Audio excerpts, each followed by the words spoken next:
Horror कहानियाँ TV. Horror कहानी।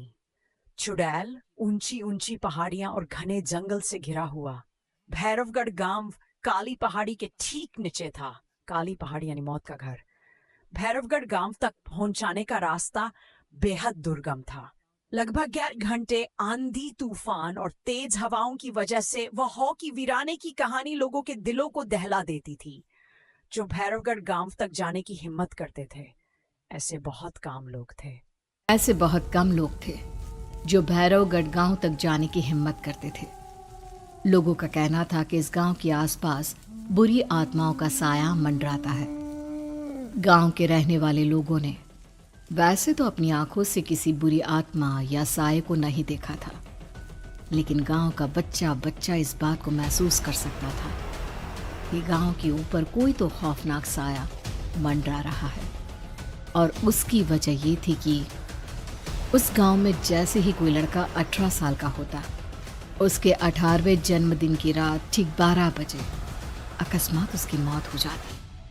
हर बार ये मौतें बड़े ही रहस्यमयी ढंग से होती, और इस बार सरपंच सुमेर के बेटे को 18 साल होने में अब बस 15 दिन बाकी थे।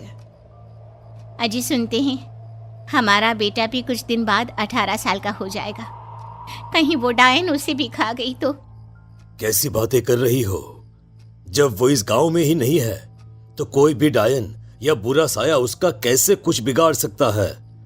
उसे कुछ नहीं होगा। हाँ जानती हूँ, आपने उसे पढ़ाई के बहाने इस गांव से बाहर निकाल शहर भेज दिया है, लेकिन ये भी तो सच है ना कि वो बार बार यहाँ आने की जिद करता रहता है।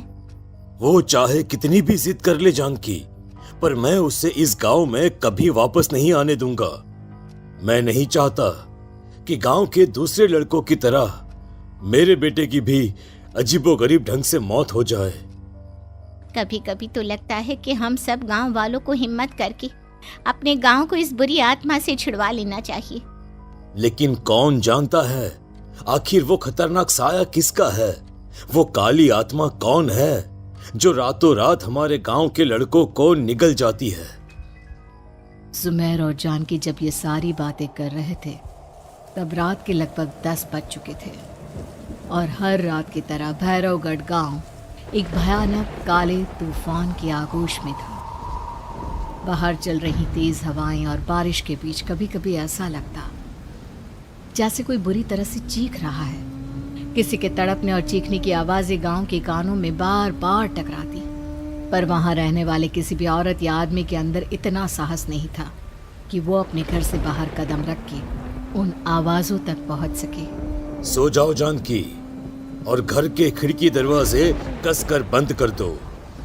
अब जानकी सब खिड़कियां ठीक से बंद करने ही लगती है कि तभी उसे अपने घर के दरवाजे पर जोर जोर से खटखटाने की आवाजें सुनाई देती है। इन आवाजों को सुनकर जानकी और सुमेर के चेहरे डर से पीले और हाथ पैर ठंडे पड़ जाते हैं।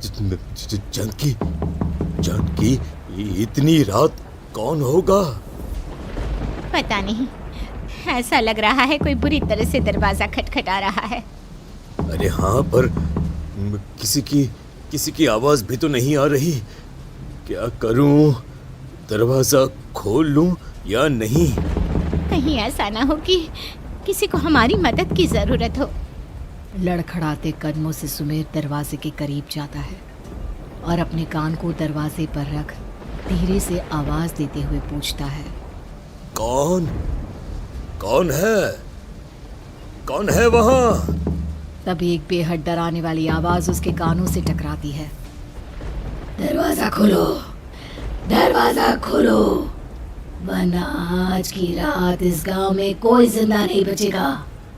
मैं जानती हूँ तुम्हारा बेटा 18 साल का होने वाला है। अगर उसकी जान की जरा भी परवाह है तो दरवाजा खोल दो।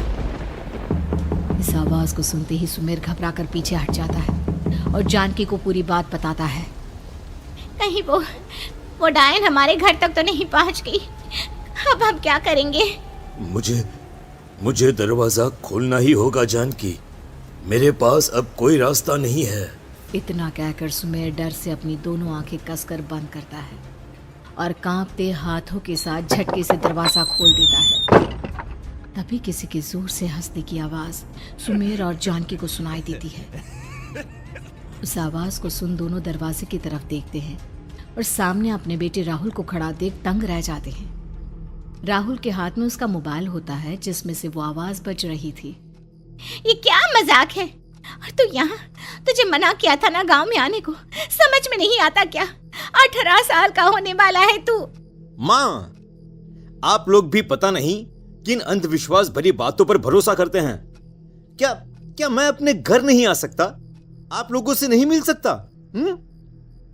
देख बेटा, हमने तुझे किसी वजह से ही इस गांव से दूर रखा था और यहां आकर तूने अच्छा नहीं किया। चल चल चल, मैं तुझे अभी के अभी वापस शहर छोड़कर आता हूं। ओफो पापा, आप बेकार की बातों से परेशान हो रहे हैं। बाहर इतना तेज अंधड़ तूफान चल रहा है, कहीं जाने की जरूरत नहीं है। मैं बस आप लोगों से मिलने आया हूं, कुछ दिन रहकर चला जाऊंगा। दिमाग खराब हो गया है इस लड़के का, नहीं जानता कि इस गांव में ये सुरक्षित नहीं है। किसने कहा था तुझे यहाँ आने को? ये आवाजें सुन, बाहर से जो आवाजें आ रही है तुझे सुनाई नहीं देती क्या? अरे माँ, जब जोर से तूफान चलता है, तेज हवाएं चलती हैं, तो इसी तरह की आवाजें आती हैं।